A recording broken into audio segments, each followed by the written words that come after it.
Everybody, this is chapter one of Upside Down in the Middle of Nowhere by Julie LaManna. I was on my tippy toes, bouncing up and down on the first step of the bus, stuck behind my second cousin, Denisha, and her melon sized butt. My little sister, Celie, was up in there sobbing, but there wasn't a dang thing I could do about it because I was all squished between the biggest fifth grader in the lower ninth ward and a clump of sweaty kids, all but killing each other behind me.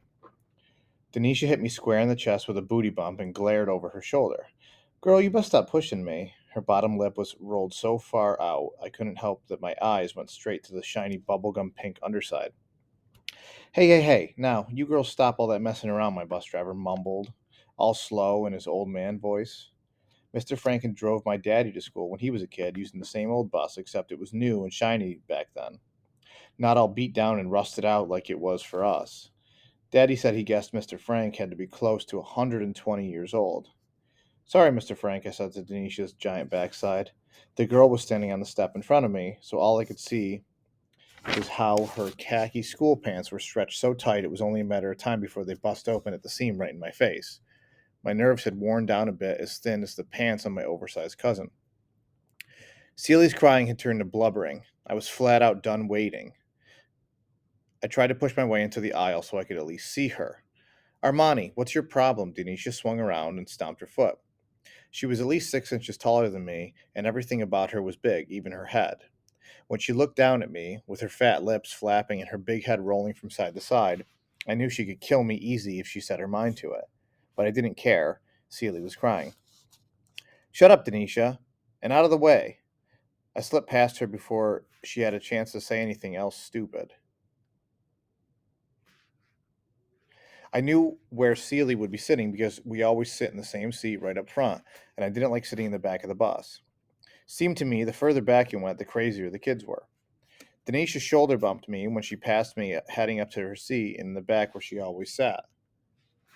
Sure enough, Celie was doing that ugly cry. Her face was all puffed up and her eyes were pouting water, and her arms were folded up tight across her chest. What's going on? Why are you crying? I asked, all out of breath. Celia looked up at me with her head hiccuping up and down.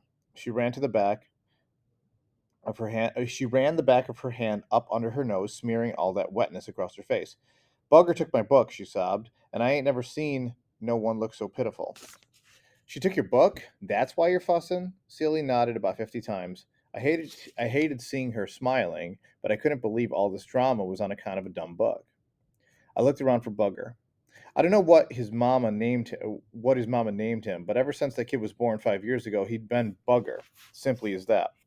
I don't even think I knew his real name. Then I'd seen him. He was standing on the very last seat in the back of the bus, jumping up and down like a fool, waving my sister's book in the air, just as proud as can be. I marched toward the back to pry it out of his grimy hands. Stupid Bugger seen me coming, and he squealed like a stuck hog, and he threw the book, and almost went flying out an open window. I kept heading straight for Bugger, never minding the book, and at this point I just wanted to knock that boy upside his head. But I never got the chance. Denisha stepped in my way, with both hands on her wide hips and her big head cocked to the side. What are you going to do, Armani? To kill your little brother? I wanted to say, but my good sense kept the words from leaving my mouth. Nowhere, I lied. Some little kid leaned over the seat next to us and handed Denisha my sister's book. As soon as I seen the swirly green and white cover, my hand squeezed shut. Celie's journal. No wonder why the girl was having such a fit. Denisha started flipping through the pages. She opened her mouth to say something, but just then the older Bowman's kid reached in front of her and snatched the book out of her hands. Boy, you crazy, she squawked. The shaggy blonde-headed Bowman kid never even looked at my cousin or said a word. He just held the book out for me to take. I grabbed the journal from my boy's smelly hands and whipped around. You best tell your brother to leave Celie alone, I hollered over my shoulder at Denisha. My heart was about to jump out of my chest, and I rubbed the book on the seat of my pants, hoping to wipe off any germs it might have picked up being passed around like gossip on the crazy side of the bus. I walked fast back to my seat. Whatever, Denisha hollered back. You need to tell your sister to stop being so trifling and weird. She started laughing, and lots of other kids laughed with her, slapping high fives behind me. But I didn't care. Whatever, I grumbled to myself. I tossed the journal onto Celie's lap, and she went hugging that book and looked up at me. The tears left her eyes, looked like specks of twinkles just dancing around. Oh, thank you, Armani, thank you. Just put it away, I said. Don't be taking that thing out on the bus no more. Why can't you just keep it at home anyway? Because I never know when I might need it, silly. She was back to being her normal, strange self, and I stood there watching her put the book back into her small book sack. Not her regular book sack for carrying school stuff. This was her other book sack, the one she used for carrying her special books and whatever else she needed stashed down in there. After she zipped it up, she went to hugging the dumb sack. Denisha was right. My sister was weird. Move over, girl, and let me sit next to the window. After I sat down, Celia laid her head on my shoulder and sighed. I love you, Armani. I wiggled my shoulder to get ahead of me. I looked at her with my lip curled up, praying that no one else had heard her. Shut up, Celia. And then when I was staring out the window, I reached over and gave her a little hand squeeze. Old Mr. Frank had always had his soul music pumping out of the homemade speakers he rigged up with fishing line. They hung crooked up over the huge mirror he used for spying on us kids while he drove. Most times I could barely hear music on account of the kids hooting and hollering about the whole lot of nothing, everyone talking at the same time. Some days I got it so bad that by the time we finally made it to our stop, I used up all the nerves I had been given to help me make it through the day, and the noise wasn't the biggest problem, though. No, it wasn't the ride, the noise, or even the tore up seats and the sticky floors that pulled the nice out of me. I didn't even care that they had stuffed 3 or 4 kids to a seat. What did bother me was the smell. The smell wasn't so bad in the morning, but by afternoon in August, the sun had been beating down all day, cooking up the smells. By the time the school let out, we loaded into the bus, and it was like stepping into a big, stinky sock. It didn't help matters none when all the sweaty kids piled into the bus and started spreading their smells around, especially the older kids coming straight from PE and the white Bowman kids. There was 4 of them in that family, and they always walked together and sat together. Every day when they got on the bus, I'd keep my fingers crossed that they wouldn't sit nowhere near me. I ain't trying to be hurtful, but them kids smelled like their mama was bathing them in pure onion water. I don't know how anyone can smell that bad and not be bothered by their own stink. If they sat even close to me, I'd bury my nose in my own armpit and suck in the scent of the lavender soap Mama made us bathe in twice a day. I was always grateful when they walked on by and headed to the back of the bus. I only had to hide my nose for a quick minute. When Mr. Frank made his first stop, about 12 kids got off, and that was the rest of us shuffled around, jumping into open seats so we wasn't all squished up. While the bus sputtered and bounced down the road, I looked out the window counting things. Mostly I took the counting to keep my mind from noticing the canal. I hated the canal. I hated it because Mama hated it, and she hated it because her Mima hated it.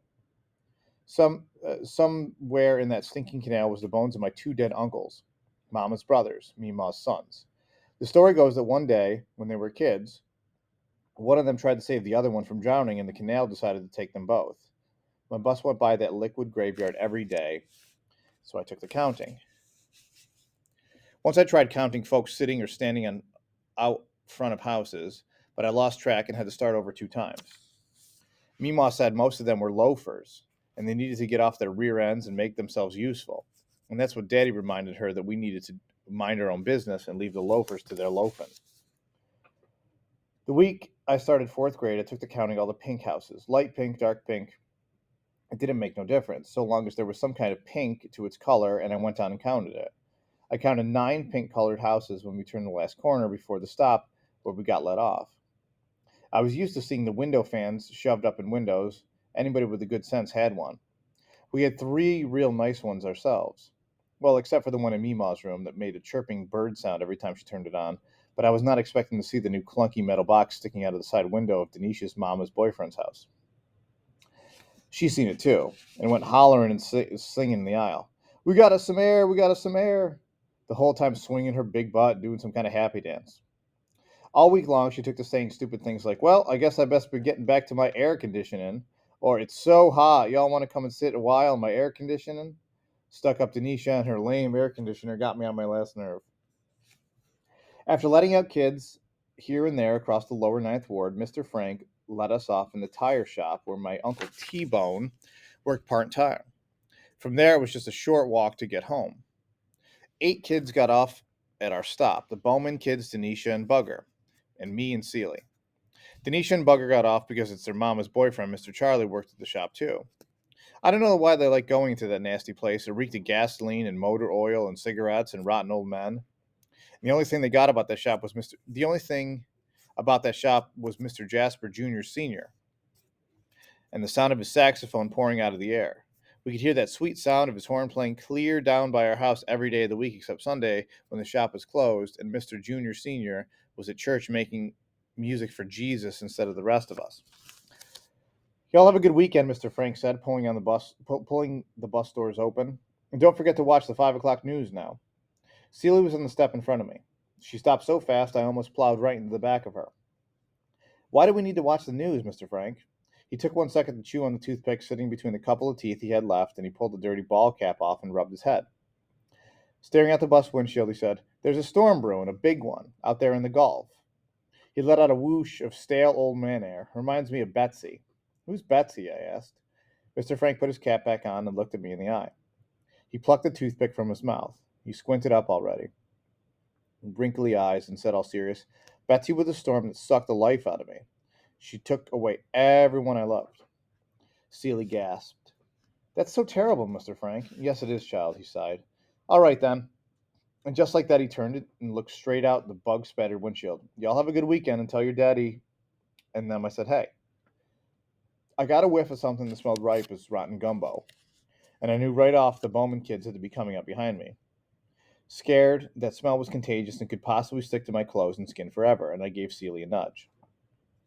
Once we were off the bus, Denisha and Bugger went out to the tire shop, and the oniony Bowman kids took off running towards Lord knows where, and me and my sister crossed over the road to walk home. Celie pulled out one of her books and started reading. "How could you read and walk at the same time?" She shrugged, never taking her eyes off the book. "I guess it's because my feet know the way home." "Yeah, but you worried about tripping over something? I almost wish you would trip, just to prove my point." She stopped and looked back over the top of the book, and she rolled her eyes real big and took a slow, deep breath. "I could walk and read at the same time, but I sure can't talk and read at the same time." For a split second, she reminded me of Mama with that soft, sweet, "I feel sorry for your face because you're so cute and young and ain't smart enough to know yet" look. And she gave me a little sympathy smile, and then went reading and walking again. I was left there just staring after her with my mouth hanging open. When Celie walked on ahead of me, I left my eyes to wander up the sunshiny sky. I couldn't help but notice there wasn't one tiny cloud up there. Mr. Frank was a nice man and all, but I got to thinking that he must be getting really old, maybe too old to drive a bus. There wasn't no storm coming, even if I could tell. It was a perfect day, and it was Friday, and it was my birthday weekend. And I smiled to myself and hollered, "Wait up, Celie." All right, guys, so that's the first chapter. Couple things. First of all, this is in New Orleans, Louisiana, uh, down south, borders the Gulf of Mexico. I said the word the lower ninth ward. That would just be what they call the specific neighborhoods in New Orleans. All right. So think of a neighborhood, like a large neighborhood like Liverpool, when you hear lower ninth ward. So thanks for watching.